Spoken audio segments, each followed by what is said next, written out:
How do I discipline a child who doesn't care? So here's the fun part. So I'm a child psychiatrist. I love my job. I have the absolute best job in the world. Nobody else's job even compares to my job. So don't even try, because I get to work with kids and help them reach their potential. And then I get to work with parents and help absolve their grief and guilt that they've screwed their kid up, which parents don't, unless you're actively hurting them. And please don't actively hurt them. That's not helpful. So yeah, so just know that every kid is different. Even kids within the same family, even though you're raising them the exact same way, they're going to respond differently because they're different beings, and each kid has their own temperament, which is kind of their kind of warmness or coldness to the world. And then you overlay your personality, which is how you interact with the world. And each kid has their own temperament and their own personality. And it's awesome and it's wonderful and it's okay. And it's really funny, especially if you have more than one kid. You'll start to see that oftentimes your different kids will play different roles. So you'll have the quiet kid, or the outgoing kid, the smart kid, the athletic kid. I mean, every family has their dynamics, and for me, I always forget, three brothers and one sister, and so there's five of us total, and each of us, like, looking back at my childhood, I'm like, yeah, we each played our role. So me, I was actually the quiet kid. I didn't really say much. I know, isn't that surprising? Yeah, and I have a twin, and he was way more outgoing. So he's super extroverted.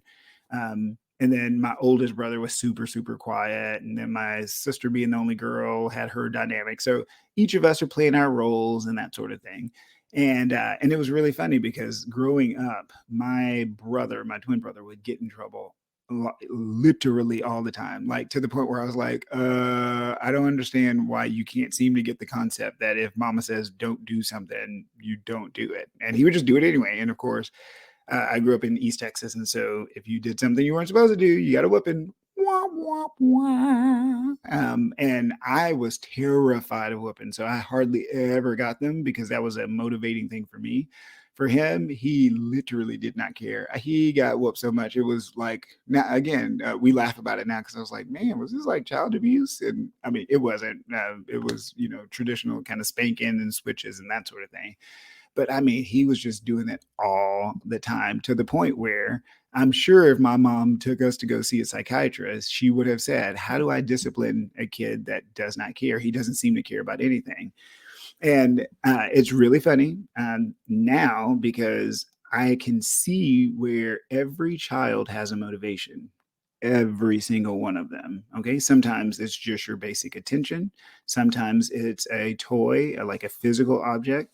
Oftentimes it's some type of relationship. Like for my brother, it was very much he wants to hang out with his friends. And so he would sneak out of the house, and he didn't give a damn what was going on. He would do it anyway. He would literally be like, I know I'm going to get a whooping and I'm going to get grounded and I can't play Nintendo, but I want to go hang out with, Bobby. So I'm going to go hang out with Bobby.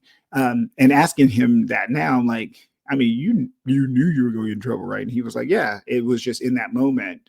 The benefit of going and hanging out with friends overrode the risk of the discomfort of the whooping or whatever. By the way, as an aside, I think that spanking is super, super not helpful. And so I tell all of my parents, please, please, please do not try to motivate your kiddo through spanking, because that's motivation through power. It's very short lived. You can do a lot of damage if you're not careful.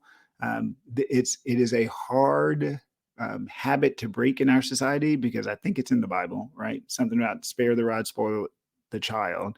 But then it's also has become woven into our culture, which is, I will strong arm you into doing what I want. And I don't, anytime I'm working with a family, I actually teach them other ways of motivating their kids, because like I said, every kid has a motivation, every single one of them. For parents who say, you know what, I've taken away TV time and toys and video games and blah, blah, blah, and their kid is still doing stuff, most times that is a very clear indication that those things do not motivate them. And so matching up your understanding of your child's motivation with what they've shown they are interested and not interested in is sometimes very, very clear, right? You go, I'll buy you a new video game if you behave, and they'll go, okay, sure, fine, whatever. But then you take the video game away and they go, yeah, I don't care, right? Well, then they're not motivated by that. And it's not that there's nothing wrong with them. You just have to find the right motivation. And so I work with parents over the course of the time that I'm with the parent. So be that 60 to 90 minutes. I can generally tease apart whatever the motivation for that particular kid is. And so oftentimes I don't give blanket uh, advice on motivations, because just as soon as I say, hey, do this, you'll do it. If you're listening and you go, that didn't work. What, that dude didn't know what he's talking about. Well, it's because it is intrinsic. It is specific to that kid. But I will say, one thing I can say is every kid has a motivation, no matter how hard-headed they're being. And it's really funny. So girls and boys are also different. Part of this is kind of this, there's a cultural aspect to it. But in general, and again, super overgeneralization. One more time, super overgeneralization. But boys tend to be actor outers, screaming, yelling, punching walls, running around, being ridiculous. Girls tend to be actor inners, so they say bad things about themselves, or they feel, you can literally kind of see them fall into themselves. And motivating kids out of their kind of temperaments and that expected area can be tough. But again, that's why you talk to a psychiatrist. That's why you talk to counselors and therapists, because we can teach you different ways of pivoting those motivations and redirecting those motivations, and finding ways to really reach that child. I think there's at least 10 different kind of mainstay parenting techniques. And I hate the term parenting. Oh, I hate it. So for me, parenting means providing food, shelter, clothing, and sending your kid to school, making sure they have a good education. That's it. All the nuances of behavioral management and trying to figure out motivations and all that, I call it HR for kids, right? It's over here all by itself. It's its own bucket. It is something that you can be coached on and taught. I do not expect parents to know that, and unfortunately, I think those two worlds overlap a lot. Parents feel like they need to know HR for their children, and then they overlap that with parenting. And so if something's not going right, if their kid is acting a certain way, parents will go, "Well, I'm a bad parent," and I get to spend time removing that shame and that guilt. And I remind both kid and parent, no, mom and dad and caregivers, whoever that is, dad and dad, mom and mom, everybody in between, they have 4 jobs. And with those 4 jobs, it is never their job to explain themselves, and it is not their job to entertain the kiddo. And so making sure that people kind of know the construct of behavior and how motivation works is super, super helpful for the parents. And then for the kids, I walk them through their 2 jobs. So I tell them their 2 jobs are always to listen to your parents and do your best in school, and that's it.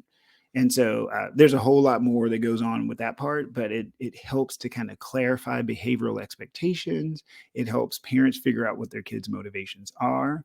And if you choose to use an established behavioral system, so there's like 1, 2, 3 magic, or positive parenting with a plan. There's PCIT, parent-child interaction therapy. Love and logic is another big one. So these are all kind of big conceptual behavioral modification programs that are out there. Quite a few of them work for most kids. So, pick your poison, pick whatever you think works. I've culled my own version whenever I'm working with kids in session and working with parents in session. That seems to work for me and my folks. But those commercially available ones, quite a few of them work perfectly fine. The key is, once you pick something, you have to stick to it as best you can, because kids do not do well with inconsistency. If you start changing stuff up, oh, well, this time I'll do this, or okay, next time I won't do that. No, they tend to flail and flounder, and then their behavior actually gets worse. And so be consistent to a fault.